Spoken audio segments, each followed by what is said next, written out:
یہ تقریباً عمل آپ 3 سے 5 یا 7 دن میکسیمم کر سکتے ہیں.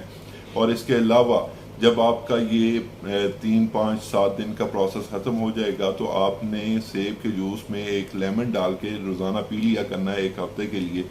وہ آپ کے جو ہے پلیٹلیٹس نارمل لے آئے گا. میرا تو الحمدللہ جو یہ ایکسپیرینس تھا پریکٹیکلی میرا ذاتی ایکسپیرینس جو ہے وہ یہ ہے. ابھی اس کے بعد اس ویڈیو مطلب میری بات کے بعد آپ کو اس کا پروپر طریقہ بھی آپ کو ایک ویڈیو میں دکھا دیا جائے گا. لیکن میں آپ کو اپنا ایکسپیرینس شیئر کرتا جاؤں کہ مجھے جب ڈینگی ہوا تھا تو میرے پلیٹلیٹس 85,000 تھے اور 3 دن یعنی کہ مجھے یہ جو ڈائگنوز ہوا تھا وہ فرائیڈے والے دن یا تھرسڈے کو ہوا تھا جمعرات یا جمعے کو, اور اتوار کو میرا ٹیسٹ جو ہے وہ الحمدللہ 1,51,000 پلیٹلیٹس تھے. تو میں آپ کو مطلب اپنا پریکٹیکل ایکسپیرینس بتا رہا ہوں. یہ ویڈیو جو اب آپ کو اس ایک جو ریسیپی ہے اس کے حوالے سے دکھائی جائے گی, اسے مکمل دیکھیے. اور میری آپ سے یہ درخواست ہے کہ آپ نے ڈینگی سے بالکل بھی ڈرنا نہیں ہے بلکہ اس کا مقابلہ کرنا ہے, اور اس سے ریلیٹڈ جو پریکاشنری میجرز ہیں جو مطلب جو پہلے کی جانے والی احتیاط ہیں اس سے ضرور اپنائیں. میری طرف سے اجازت دیجیے اور آپ ویڈیو دیکھیے. اللہ آپ کا اور میرا حامی و ناصر رہے, اور اس ملک میں جتنے بھی ڈینگی سے متاثر لوگ ہیں اللہ تعالیٰ سب کو صحت یاب فرمائے اور ہمارا حامی و ناصر. بسم اللہ الرحمن الرحیم. جی یہ ڈینگی کے لیے بہت ہی کارآمد جوس جو ہم بنانے جا رہے ہیں وہ دیکھ لیں. یہ تقریباً کوئی 3 پاؤ سے 1 kg کے قریب یہ کٹے ہوئے سیب ہیں. وہ ایک لیمن رکھ دیا گیا ہے. وہ احتیاطی طور پہ سیب رکھ دیے گئے ہیں کہ اگر گلاس پورا نہ ہو تو ہم اسے ایڈ آن کر لیں. اور یہ پپایا لیف اب جو ہیں جن کی تصاویر بھی ہم نے آپ کے ساتھ شیئر کی تھیں اور اس ویڈیو میں جو ہے وہ تصویر بھی آپ کو نظر آ رہی ہوگی, وہ پپایا لیف ہیں اور یہ فریش ہونے چاہیے.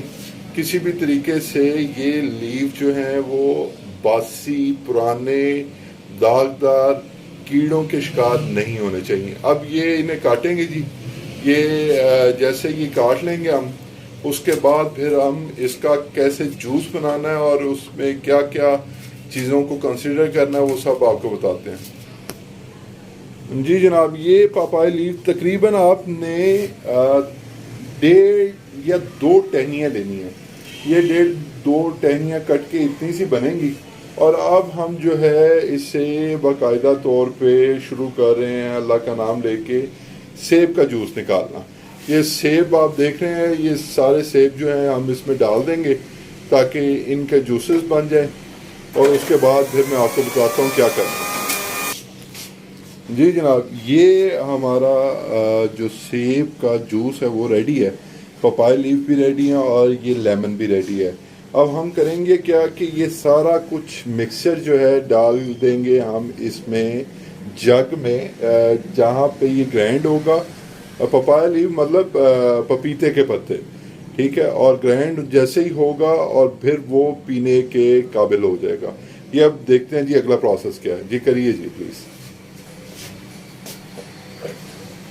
یہ سارا اس میں ڈال دیا گیا. اب یہ پپایا لیف پپیتے کے پتے بھی اس میں ڈال دیے جائیں گے.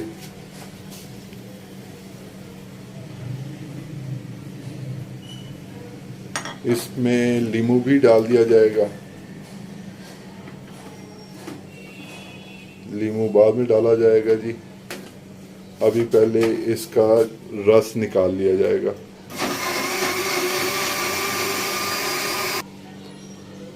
جی جناب, یہ ہمارا جوس ریڈی ہے پپیتے کے پتوں کا. اب ہم اسے گلاس میں ڈالیں گے, اور اس میں گلاس میں ڈالنے سے پہلے اسے فلٹر کرنا, یعنی کہ اسے پونی کے ساتھ جو ہے آپ نے چمچ اوپر رکھ کے اس کا کوئی بھی یعنی کہ 0% ویسٹ نکلے. اور جو پتے ہیں چونکہ تھوڑے سے بھاری ہوتے ہیں تو لہٰذا اس کے جو ہے نا وہ جتنے بھی فائدے ہیں اس کو ہم نے ضائع نہیں ہونے دینا. یہ اس طرح سے آپ نے اسے پون لینا ہے.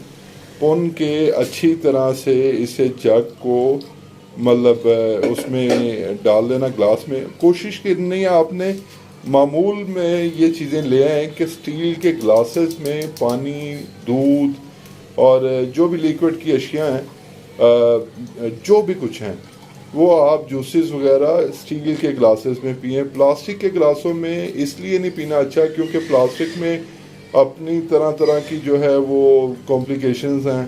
وہ ویسے ہی پلاسٹک کو اب تو بین ہو جانا چاہیے، لیکن چلیں خیر وہ نہیں بھی بین ہوتا تو آپ تھوڑا سمجھداری کا مظاہرہ کریں اور پلاسٹک کو چھوڑ دیں، شیشے کو یا اسٹیل کو آپ یوٹیلائز کریں۔ یہ دیکھیں جی، یہ اس کا جو گودا ہے وہ اسے نکال کے سائڈ پہ رکھ دیا گیا ویسٹ کے لیے، اور جو جگ میں بنا جو پپیتے کے پتوں کا جوس اور سیب کا جوس ہے وہ صرف گلاس میں ڈالا جا رہا ہے۔ جی جناب، یہ آپ پپیتے کے پتوں کا جوس ریڈی ہے۔ آپ یہ دیکھیں، ہم نے جو پپیتے کے پتوں کا جو گودا ہے وہ نکال دیا ہے۔ آدھا لیمو ہم اس میں ڈالیں گے۔